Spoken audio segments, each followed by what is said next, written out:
katotohanan? Yan ba ang nagsasabing makadiyos? Yan ba ang nagsasabing? Yan ba ang nagsasabi? Pinipicturean tayo. Mga mahirap? Eh hindi nga makalapit ang mga mahihirap eh. Hindi mo malapit. May drone po doon mga kaubayan na pinalipad. Yan ba ang nagsasabi natin? Pinalipad yung drone ng pulis siguro yan. Ang bawat Pilipino, ipakita po natin. November 16, 17, 18. Early picture. Sama-sama po tayo. At ipakita po natin sa mundo na meron pang natitirang prinsipyo ang mga Pilipino. Meron pang natitirang dignidad. Hindi katulad ng mga taong gobyernong puro pagnanakaw. Super magnanakaw. Yan. Maraming salamat po.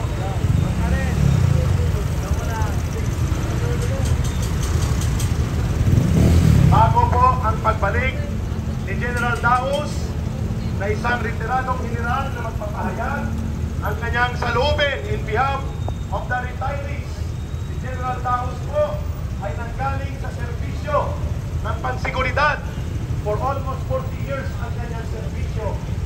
Magsasalita po siya pero bago niyan ay mag-ingay tayo upang magsimula ang hudyat na ang panawagan ng taong bayan ngayon ay Marcos resign! Marcos resign! Marcos resign! Go! Mag-ingay po tayo! Tatay Benzi!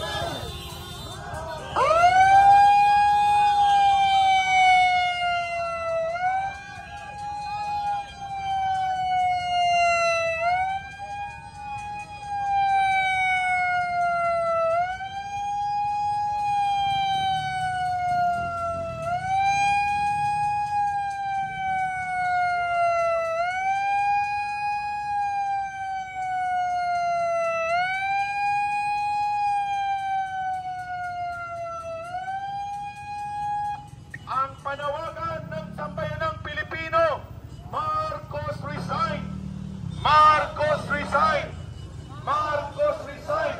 At ang ating awitin para kay Marcos ay Marcos magnanakaw! Marcos magnanakaw! Marcos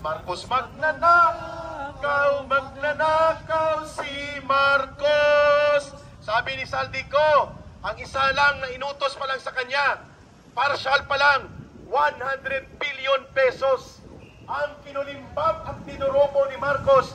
Direct order from the President. Wow! Paimbestiga ka pa. Ikaw pala ang mastermind. Ikaw pala ang sinatawag na bantay sa lakay. Kasi sabi ni Saldico, bago siya mamatay at alam niyang papatayin siya, ay binalikan niya ang kanyang konsyensya. At ang sabi niya, bago man ako nila mapatay, ay isisiwalat ko ang katotohanan na ang punong salaring kriminal na nag-aaktong mastermind pero mapagkunwaring nag-aarte-arte at nagdrama-drama na inosente, walang iba kundi si Marcos Jr. Kaya, ang sagot ng taong bayan dyan, Marcos resign! Marcos resign! Marcos resign! Marcos resign! At para maintindihan din natin ang saloobin ng mga retiradong nagserbisyo sa ating bansa at pati ang kanilang mga pensyon at buwis na inialay sa gobyerno ay ninanakaw pa. Walang hindi magagalit sa korupsyon. Corruption is an enemy of every Filipino.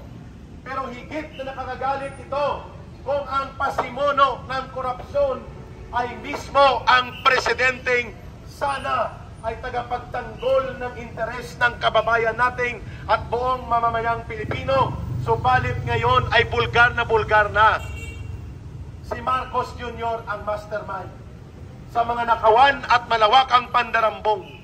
At ito ay hindi na mababawi sapagkat ito na ang iginuhit ng katotohanan na ang mga sapantaha at mga iniisip ng mamamayan all along ay totoo. Kaya pakinggan natin si General Taos at pagkatapos ko niya, babalik muli si Tatay Ben Ranque. Pero November 16, 17 and 18, Occupy EDSA upang lumayas na ang anak ng diktador na magnanakaw at pasimuno ng pangungurakot sa kaban ng bayan. General Taos, ang iyong salubin in behalf of the retirees. Magandang gabi sa inyo mga kababayan, kapwa ko Pilipino.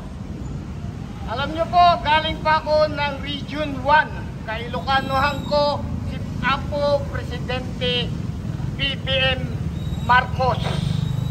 Marami sa akin ay galit na kababayan ko kung bakit daw ako kinakalaban ko si BBM. Hindi ko siya kinakalaban.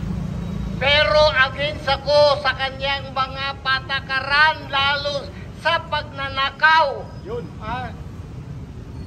Yung revelasyon ni Saldico kanina, kulang na pumunta ko ng Region 1 para umattend talaga ng Black Friday rally protest dito. Pero wala pa yan revelasyon ni Ko. Nung makita ko sa social media at sa ng mainstream media, na po, una, pagkalam ko ay artificial intelligence. Kaya nagtanong-tanong ako sa aking mga kasamahan. May mga kasamahan po ako na nagtanong ako mismo sa DILG doon sa mga kasamahan ko dati. Sabi nila, hindi sir, mukhang legit. Yes. Mismo kasi sa Facebook din, sa Facebook mismo, sa account ni Saldico. Yes, lumabas. Na lumabas. Pati yung mga listing ng mga projects na yung pala, kaya pala medyo parating iniiwas, ang issue parating iniiba. Tama sa akin suspetsa, sa akin damdamin na ang tawag ko hindi mastermind grandmaster. Wow, grandmaster Grandmaster. The grandmaster of Lander. Grandmaster si Ferdinand Marcos Jr. Yan po ay hindi salungat sa revelation ni Saldico. Sabi niya sa kanyang video, bago man lang ako mamatay, dahil alam ko ipapapatay na ako, papabaril daw ako. Siyempre meron din siyang intelligence information. Yung akala niya, we will take care of you, don't go out of the Philippines. Talagang sinadya pala napalabasin siya. Yung pala ngayong nalaman niyang ididemanda na siya, at saka ipapapatay siya, nagsalita na siya.